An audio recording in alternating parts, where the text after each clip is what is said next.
6 अगस्त 1945 और 9 अगस्त 1945 यूएसए ने जापान की दो बड़ी शहर हिरोशिमा और नागासाकी के ऊपर न्यूक्लियर बमबारी कर दी। इस भयानक हादसे में बहुत सारे लोग मारे गए।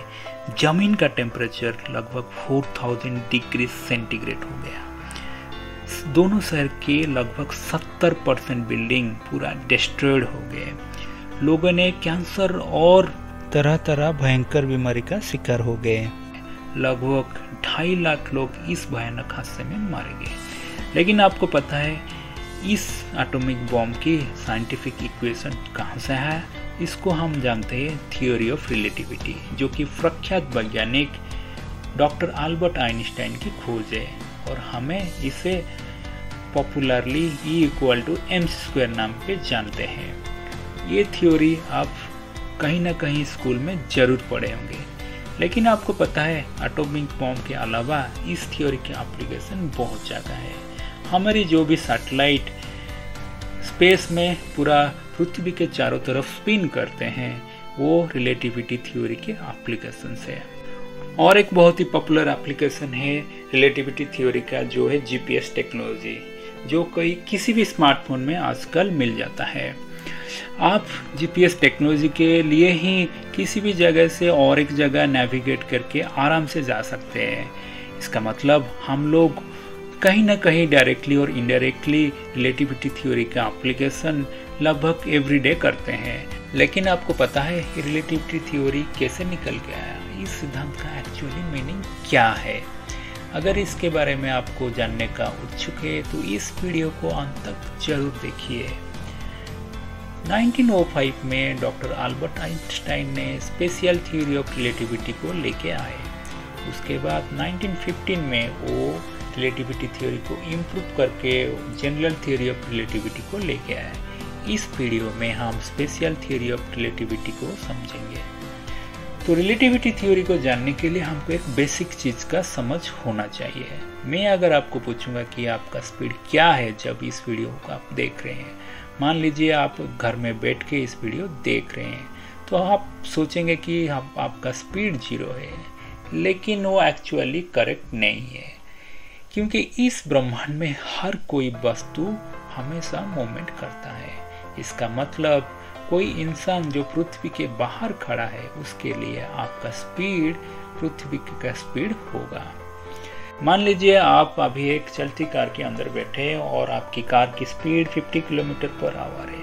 अभी जो इंसान बाहर खड़े होकर आपको देख रहे हैं उनके लिए आपका स्पीड क्या होगा? उनके लिए आपका स्पीड होगा हमारे पृथ्वी के स्पीड प्लस आपकी कार की स्पीड, अगर आप पृथ्वी के दिशा के साथ ही मूवमेंट कर रहे हैं। इसका मतलब स्पीड कोई एब्सोल्यूट चीज़ नहीं है, ये हमेशा रिलेटिव है, relative to different reference frame.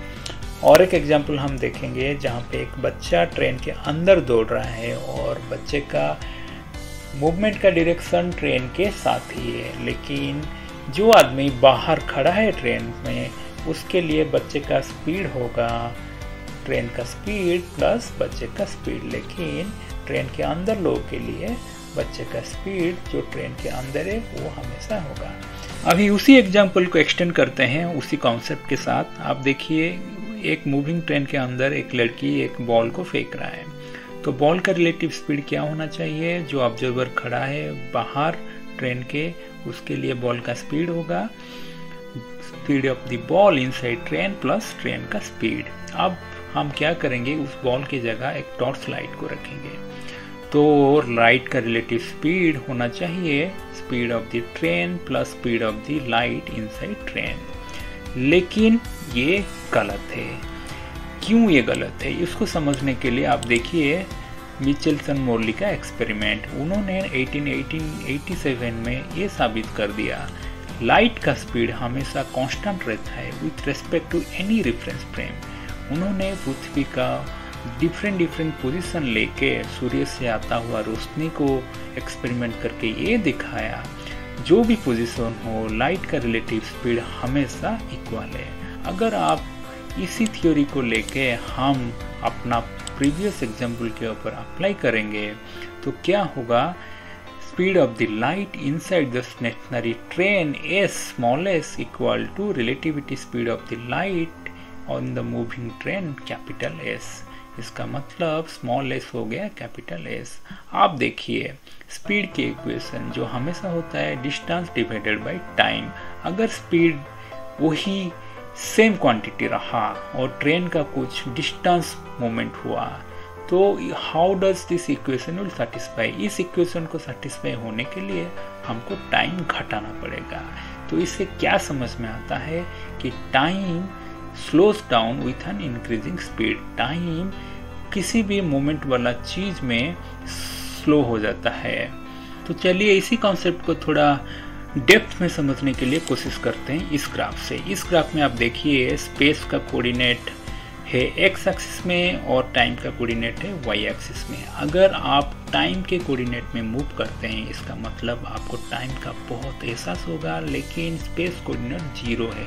मतलब आप अगर स्टेशनरी रहेंगे आपके लिए टाइम बहुत ही ज़्यादा होगा। आप अभी थोड़ा बेंड कीजिए राइट को, इसका मतलब आप कुछ स्पेस अख्तियार कर रहे हैं और आपके लिए टाइम डिक्रीज हो रहा है और स्पेस इंक्रीज होते जा रहा है। इसका मतलब आपका स्पीड बढ़ना शुरू हो गया और टाइम डिक्रीज होना शुरू हो गया। आपका स्पीड बढ़ते बढ़ते बहुत ही ज़्यादा हो गया। तो आप देखिए आप पूरा स्पेस कोऑर्डिनेट में आ गए। इसका मतलब आपके लिए टाइम स्लो होके पूरा 0 हो गया। तो इसका मतलब क्या है? तो इसे हमको ये पता चलता है कि टाइम स्लो होता है विथ इंक्रीजिंग स्पीड। आपका स्पीड अगर बढ़ते बढ़ते लाइट के नज़दीक चला जाएगा तो टाइम आपका स्लो होते जाएगा। जितना ही आपका स्पीड लाइट का स्पीड से दूर होते जाएगा तो टाइम आपके लिए फास्ट मूव करेगा। इसका मतलब अगर आप किसी चलती कार में हमेशा घूम रहे हैं तो आपका एज थोड़ा कम हो जाना चाहिए, लेकिन हमको ये पता नहीं चलता क्योंकि हमारा कार का स्पीड बहुत ही कम है और एज डिफरेंस बहुत ही नेग्लिजिबल है। लेकिन स्कॉट केली जो एस्ट्रोनॉट है जो कि स्पेस में लगभग 1 साल रह के आए, उनका जुड़वा भाई जो पृथ्वी में थे उनके अंदर बहुत माइनर एज डिफरेंस हो गया था। अगर आप पूरा इक्वेशन अभी समझ गए तो दोनों में टाइम डिफरेंस क्या होना चाहिए, इसका मतलब टाइम कितना स्लो होगा उसका इक्वेशन ये है formula t dash equal to t divided by square root of 1 minus V square by C square. v होता है speed of the object and c is the speed of the light. अगर इस equation को हम मास और energy को लेके आएंगे इसके अंदर तो इसमें से निकल के आता है the theory E equal to mc square. इसमें से E है एनर्जी, m है mass of the object, c equal to speed of the light. इसको कहते हैं एनर्जी और मास इक्विवेलेंस इक्वेशन। इसका मतलब ये है किसी भी ऑब्जेक्ट के अंदर कितना एनर्जी होगा उसका ऑब्जेक्ट की मास multiply by square of the speed of the light. और आखिर में आपके लिए मैं एक बोनस इन्फो लेके आया हूँ। आपको पता है हमारा हिंदू स्क्रिप्चर में रिलेटिविटी थ्योरी का ऑलरेडी मेंशन है। अगर आपको इसके बारे में इंटरेस्ट है आप ज़रूर कमेंट सेक्शन में लिख के बताइए, मैं इसके लिए एक वीडियो ज़रूर लेके आऊँगा। चलिए और एक वीडियो में आपके साथ मुलाकात होगा। तब तक के लिए आप शांति बनाए रखिए और टेक केयर। चैनल को सब्सक्राइब करना मत भूलिए।